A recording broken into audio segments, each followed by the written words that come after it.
চামগুৰি সমষ্টিৰ ৰূপহী নতুন বজাৰত অগপ দলৰ মুখ্য কাৰ্যালয়ৰ শুভ উদ্বোধন প্ৰাণৰ শিল্পী জুবিন গাৰ্গৰ ছবিত মাল্যাৰ্পণ কৰাৰ লগতে শ্বহীদ তৰ্পণ কাৰ্যসূচী আৰম্ভ কৰে পূৰ্বৰ তুলনাত মিত্ৰদল অগপৰ সাংগঠনিক ভেটি শক্তিশালী কৰাৰ উদ্দেশ্যে এই পদক্ষেপ গ্ৰহণ কৰে আকৰ্ষণৰ কেন্দ্ৰবিন্দু চামগুৰি সমষ্টিত অগপ দলৰ শক্তি প্ৰদৰ্শন আগন্তুক বিধানসভা নিৰ্বাচনত মিত্ৰদলৰ শীৰ্ষ নেতৃত্বই যদি চামগুৰি সমষ্টিটো অগপ দলক এৰি দিয়ে তেন্তে জয়ী হোৱাটো 100% নিশ্চিত বুলি মন্তব্য কৰে মুখ্যমন্ত্ৰীয়ে 1951 চনৰ আগত অহা মুছলমানক খিলঞ্জীয়া কোৱা কথাত প্ৰশংসা কৰে আৰু 1971 চনৰ আগত অহা ভাৰতীয় নাগৰিক বুলি কৈছিল ককাদেউতাৰ নাতিৰ ৰাজনীতি চামগুৰিত আৰু নচলিব বুলি কয় নেতাজনে উক্ত সভাত উপস্থিত থাকে অগপ দলৰ চামগুৰি বিধান পৰিষদৰ সম্পাদক নাৰায়ণ বৰা কেন্দ্ৰীয় যুৱ পৰিষদৰ কাৰ্যনিৰ্বাহক সদস্য তাজ মাহবুব আহমেদ যুৱ বিধান পৰিষদৰ সভাপতি খাইৰুল ইছলাম আৰু সম্পাদক ডয় বিধান পৰিষদৰ উপসভাপতি সাহা আলী লগতে উপস্থিত থাকে 58 নং চামগুৰি সমষ্টিৰ প্ৰাৰ্থিত্ব প্ৰত্যাশীসকল ক্ৰমে আবু বক্কৰ সিদ্দিক নুৰুল আমিন চৌধুৰী আঞ্জুমা বেগম আৰু মুজিবুৰ ৰহমান যে দুটা কাৰ্যকাল অসম গণ পৰিষদ দলৰ ফালৰ পৰা অসমত চৰকাৰ চলাইছিল সেই দুটা কাৰ্যকালত যেহেতু অসমৰ প্ৰাক্তন মুখ্যমন্ত্ৰী প্ৰফুল্ল কুমাৰ মহন্ত ডাঙৰীয়া মুখ্যমন্ত্ৰী আছিলে বা আমাৰ আজিৰ যিসকল মন্ত্ৰীসভাত অসম গণ পৰিষদ দলৰ ফালৰ পৰা আছে গতিকে অসমত সংখ্যালঘু মানুহৰ ওপৰত আমাৰ অসম গণ পৰিষদ দলৰ ফালৰ পৰা আজিলৈকে কোনো ধৰণৰ বেয়া মন্তব্য অহা নাই বুলি আপোনালোকৰো দৃষ্টিগোচৰ আছে আমাৰো আছে মাননীয় মুখ্যমন্ত্ৰী ডাঙৰীয়াই কৈছে কিন্তু মাননীয় মুখ্যমন্ত্ৰী ডাঙৰীয়াই সিদিনাও কৈছে যে 1951 চনৰ আগত অহা যিসকল 1951 চনত আগত আহিছে সেই সকলো সংখ্যালঘু মানুহ গতিকে আমাৰ যিবিলাক মানুহ আছে আমি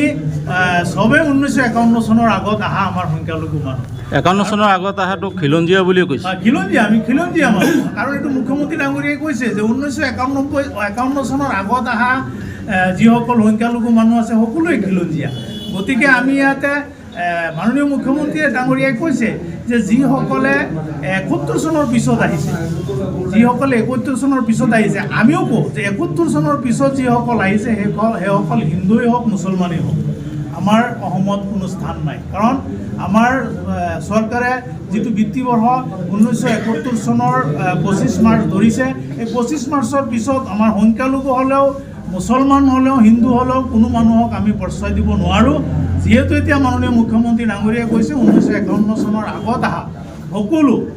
আমাৰ খিলঞ্জীয়া আৰু 71 চনৰ আগত অহা সকলো মানুহ ভাৰতীয় গতিকে ইয়াত 71 চনৰ আগত অহা কোনো মানুহৰ ওপৰত টাৰ্গেট কৰি মাননীয় মুখ্যমন্ত্ৰী ডাঙৰীয়াই এই কথা কোৱা নাই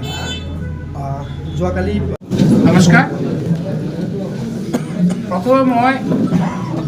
চামগুৰি সমষ্টিবাসী সকলো ভোটাৰ ৰাইজলৈ মই অভিনন্দন জনাইছোঁ আন্তৰিক শুভেচ্ছা জনাইছোঁ লগতে